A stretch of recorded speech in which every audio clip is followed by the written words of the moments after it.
Fallout New Vegas has a very interesting selection of weapons. Some are pretty cool, while others are extremely cursed and deserve to be cast into the deepest, most fiery pits of hell. New Vegas did have the right idea when it came to the firearm designs, but there's still plenty of blatant errors and heinous design flaws that spoil your oh-so-precious immersion. So, in this little mini-series, I'll be going over everything wrong with the guns in Fallout New Vegas and explain how they could have been better. I'll also be comparing them to their real-life counterparts and then give them a rating based on their aesthetics and overall design. Of course, this is just a video game, so it's not obligated to be super realistic. I just find it really funny to point out the sheer absurdity found in video games. Plus, you may learn some cool gun facts along the way. Anyway, let's get right into it. First, I should go over some general issues with the firearms as a whole. One of my biggest gripes is that there are no animations for partial reloads. Your character treats every reload as if the magazine is empty, so they always charge or cock the gun, even when it's completely unnecessary. In reality, if you charged a gun after a partial reload, all you would do is end up ejecting an unspent round. Now that is just not very ammo efficient. Another major mechanic completely missing from the game is recoil. Seriously, just like birds, recoil is not real. It's no more than a mere illusion created by animations and camera shake. You can't really tell it's fake when using something like a bolt action. The animations and camera shake alone do a good job at fooling you, but when using something like a fully automatic assault rifle, it's extremely apparent that there's no actual recoil in this game. You can burn through a whole magazine and your crosshair just doesn't move. I suppose your character is just an absolute gigachad with shoulders of steel. There's also no bullet drop in this game. Instead, the game uses hit scan detection. Your gun doesn't actually shoot a projectile. As soon as you click on the target, it gets hit, no matter how far away they are. And yes, that also means that bullets are not real. They can't hurt you. Trust me. There's also little details like casings being comically oversized, and fresh magazines not actually having any ammunition in them, which only further solidifies the fact that bullets don't actually exist in the Fallout universe. So when people die in this game, they're just merely pretending. There's probably more tiny details I could get into, but for now, let's go ahead and move on to the individual guns. Let's start with the first gun you get in the game, the 9mm pistol. It's a straight one-to-one recreation of the Browning High Power, and my goodness, what a stylish handgun it is. Especially the Maria variant. Whoa, baby, this gat has got style. But it is not perfect. The fire rate is much too slow. You should be able to shoot it as fast as you can pull the trigger, but it's artificially capped, and the same goes for many other semi-autos in the game. The biggest problem, though, is that when reloading, your character doesn't use the slide release to send the slide forward. Instead, they press down on the safety, which obviously wouldn't do anything besides make your gun not fire. Oops. Wrong button, guess I'll die. Besides those minor issues though, the model of the 9mm itself is fantastic. I give this pistol 4 out of 5 bottle caps.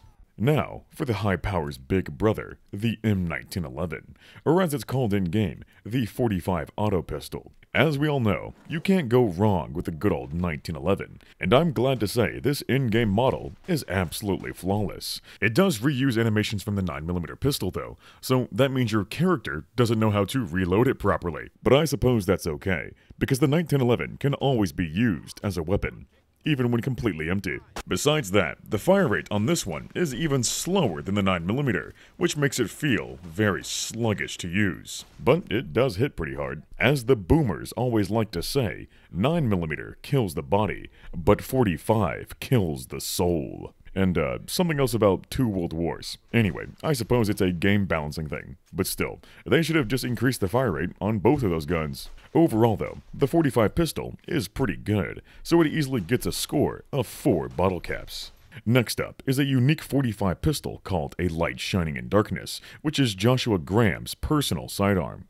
I won't be delving into every single unique gun variant in the game, because most of the time, they're just simple reskins. But in this case, it is a completely new gun. Specifically, it's based on the Colt New Agent. It's a compact version of the 1911, one meant for concealed carry and close quarters engagements. As such, it's got a shorter barrel, a smaller magazine, and instead of traditional iron sights, it has gutter sights. The in-game model is basically perfect and quite stylish. The only thing wrong with this gun is that it reuses animations from the 9mm. So once again, wrong button. Oops. But unlike its relatives, this one actually has an appropriately fast fire rate, which makes it much more satisfying and responsive. This unique 45 pistol is very close to perfection. All it needs is a new set of animations. I deem it worthy of 4.5 bottle caps. That rating isn't a coincidence, I swear.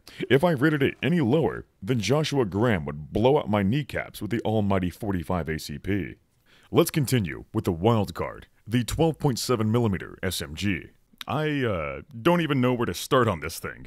It's an absolute abomination. It looks as if someone dropped a P90 and a Vector in a vat of FEV, and then this thing came crawling out screaming. It's even green, too. It's literally a mutant gun. I can't even comprehend what the internals on this gun look like. Probably like jumbled spaghetti. Even if we assume it could function, it's still an absolutely horrible design. Like, what's even the point of having this part which looks like a magwell, if that's not where the magazine is housed? The magazine is actually on top of the gun, which is very similar to the P90. There's nothing wrong with that, but what's extremely odd is that the rear sight is on the magazine itself. Who puts iron sights on a magazine? Like, what if you wanted to mount an optic on this thing? Would you have to get like 10 different red dot sights and then mount all of them onto all your different magazines? Also, the frame around this gun doesn't do anything besides add unnecessary weight. All around, it's a disaster. But this SMG was doomed from the very start, because the fundamental concept is inherently flawed.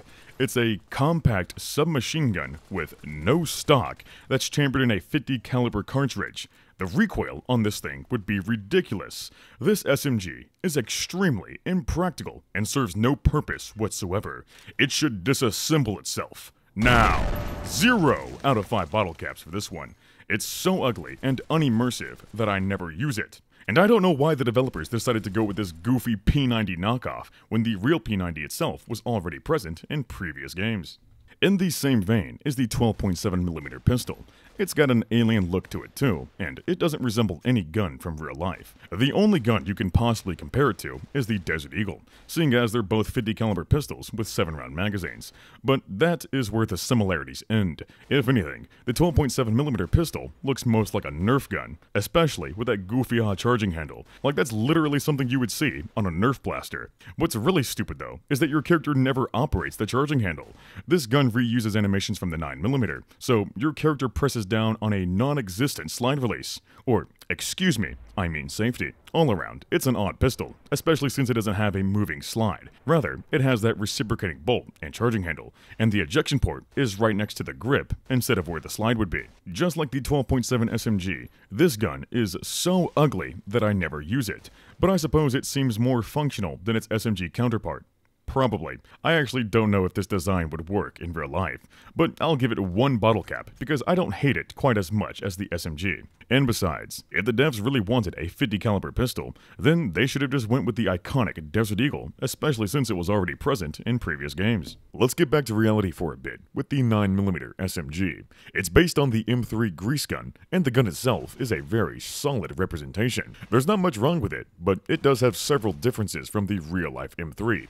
The OG grease gun is chambered in 45 ACP, but in New Vegas it's using 9mm. That's not necessarily an issue though, because some grease guns in real life have been converted to 9mm. The barrel on this one is noticeably chopped down too, and the fire rate is much faster than the real grease gun. You could say that this is a unique variant of the M3, or maybe everyone in the wasteland just likes to modify it. But at the same time, I do think it would make more sense if these unique modifications only apply to the Vicky and Vance variant, while the standard version should remain true to the real grease gun. Either way, I can't say it's a huge deal. The only real issue are the animations. For some reason, your character holds it one-handed, like a pistol. Even when aiming, they put their offhand on the pistol grip, which is definitely not how you hold this gun. You should be placing your offhand on the magwell. Also, the bolt isn't properly animated. It never moves when firing, but at least it is depicted as an open bolt firearm. The only other thing to note is that the stock clips into your forearm. Some may call it a bug, but if you ask me, it's probably a cybernetic enhancement, like the grease gun is fused into your arm on purpose. For controlling the recoil, of course. Now that is some deep lore, and I would personally love to have a grease gun permanently fused into my forearm. So in the end, I give the 9mm SMG 3.5 out of 5 bottle caps. Let's take a look at another certified American classic, the M1A1 Thompson, or as it's called in-game, the 45 SMG. It's a near one-to-one recreation of the M1A1 Thompson, and the gun itself looks absolutely beautiful. But there are some glaring issues. For some reason, the rear sights are flipped down, and you can't use them, so you're stuck only aiming with the front sight. It really makes you think why they bothered modeling the rear sights, just to make them unusable. Also, this gun reuses animations from the riot shotgun, and there's not anything necessarily wrong with that, but the animations weren't adjusted for this gun, so your character's hand clips right through the handguard and barrel, which is not very immersive. It's also depicted as a closed bolt gun, but in reality, the Thompson is open bolt. But worst of all, you can equip it with drum magazines. You see, the M1A1 Thompson doesn't accept drums. That's exclusive to the M1921 and 28 models. But in all seriousness, I suppose it is possible for a gunsmith to make that modification, so I'm not really too torn up about it. I'm more worried about the lack of quality control. The 45 SMG could have been perfect, but ultimately it lacks polish. Overall though, it's not too bad, and it does look really good in third person, so I'll give it 3 bottle caps. I really don't see why the Thompson was lacking such polish though, because its laser counterpart, the Laser RCW, is basically flawless. It's a futuristic laser weapon which uses the Thompson as a base. And oh my goodness, this gun is mad drippy. It's definitely one of the most aesthetic guns in the entire game, and unlike the 45 SMG, this one doesn't have any clipping issues, and the iron sights are actually usable. Now since this is a laser weapon, I can't really speak on how this gun would work. All I know is that laser gun go pew pew pew, and it's very cool. I do think it's unnecessary to have the entire drum mag fused into the weapon when you're only reloading the fusion cell. It just adds on more weight and has no function. It's also a little disappointing that you can't equip any sights on it, even though it has a Picatinny rail system. Like, what's even the point of having the rails on it then? What a tease. But you know what? This gun oozes so much style that I'll give it a perfect rating of 5 bottle caps. The only thing that could possibly be wrong with it is that it's depicted as having recoil, but I'll let you guys debate about whether or not laser guns should have recoil in the comments down below. Well, would you look at that? The next gun is also a Thompson. I mean, excuse me, it's called the American 180, or you can just call it the 22 SMG. It does indeed look a lot like a Thompson, but it's just chambered in 22, and it has a big fat drum magazine on top. The gun itself is a pretty good representation of the 180, but there are some differences. The most obvious part is that this one doesn't have a stock, but there's no problem with that, seeing as it's a 22. In this case, the lack of recoil in New Vegas actually makes this gun behave very realistically. However, the first-person animations still show the gun recoiling, but that's because this recoil animation is copy-pasted on every automatic firearm. Besides that, it's also got an integral suppressor instead of the default barrel, so that leads me to believe this is either a unique variant or a Bubba 180. Now for some real mistakes. It spits out 5.56 casings instead of 22. Probably because the developers never got around to making a 22 casing. The magazine capacity on this thing is also completely wrong. In-game, it holds 180 rounds, but this magazine only holds 165. Turns out it's not called the 180 because it holds 180 rounds. It's false advertisement, I know. The gun doesn't have a safety or a fire selector either, so you may accidentally mow down everyone in the casino if you're not careful. Don't worry, I've already contacted my lawyers and I will be suing. Really, the most disappointing part about this gun is that the fire rate is laughably slow in comparison to the real American 180. In-game, it shoots at about 600 rounds per minute, which is half of its real-life fire rate. Now just imagine how much more fun this gun would be if it had a realistic fire rate. It would be like spitting out a swarm of angry baby cazadors. Overall, the 22 SMG is pretty decent, but of course, it could have been better, especially with a higher fire rate. I give the 22 SMG 3.5 out of 5 bottle caps. Let's continue with the 22 pistol, which is based on the Ruger 2245, specifically the Mark II with an integral suppressor. Overall, it's a very good representation, but for some reason, it has magical powers because this thing doesn't eject any casings. Seriously, no casings. Either that or it identifies as a revolver. You can also manage to shove 16 rounds into the magazine, but in reality, it can only hold 10. Maybe 11 if you push really, really hard. That's about it though. Everything else is pretty good. I mean, come on, it'd be hard to mess it up that bad. It's just a tube with a pistol grip. It's very basic and not that powerful, but it can be very fun.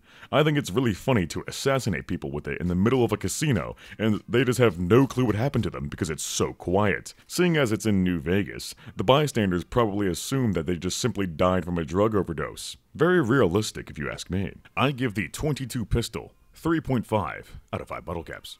Another interesting fantasy design we have is the 5.56 pistol. It's based on the 2019 blaster from Blade Runner. I do think the gun itself looks pretty neat, but it just doesn't really make any sense.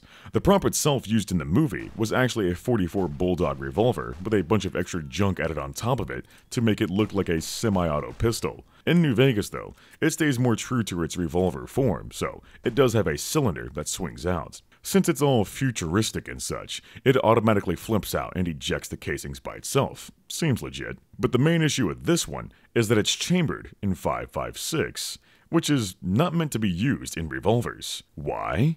Because science. Revolver cartridges are cylindrical because of how gas pressure and expansion works in a revolver. A bottlenecked rifle cartridge like 5.56 would have a bunch of empty space between the round and the chamber, so it's very likely to expand and jam up the chamber. If the round is cylindrical, it'll fit nice and snug in the chamber, so it won't expand after shooting. I hope that explanation makes sense. Maybe someone in the comments can explain it better than me. The bottom line is that there's a good reason why revolvers don't use bottlenecked rifle cartridges in real life. It just doesn't work out too good. The design of the 5.56 pistol isn't bad necessarily. It does look pretty cool, but I think it would have been much more fitting for it to be a laser weapon rather than a conventional firearm. I give the 5.56 pistol 2.23 out of 5 bottle caps. Now for a proper revolver, we have the police pistol, which is based on the Colt News Service. The model itself is fine, but as usual, the animations have some issues. During the reload, your character doesn't operate the ejector rod. The rounds just fall out by themselves. This is an animation reused from Fallout 3 though, so I can't pin the blame on this gun alone.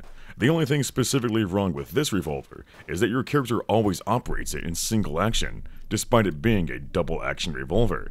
There's nothing wrong with that, there's advantages in doing so, but you should have the ability to fire it in double action. That's about it really. Overall, the police pistol is pretty solid, and it looks very suave.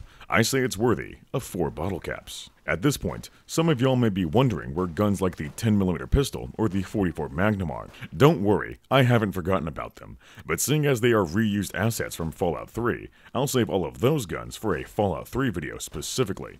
No need to cover them twice.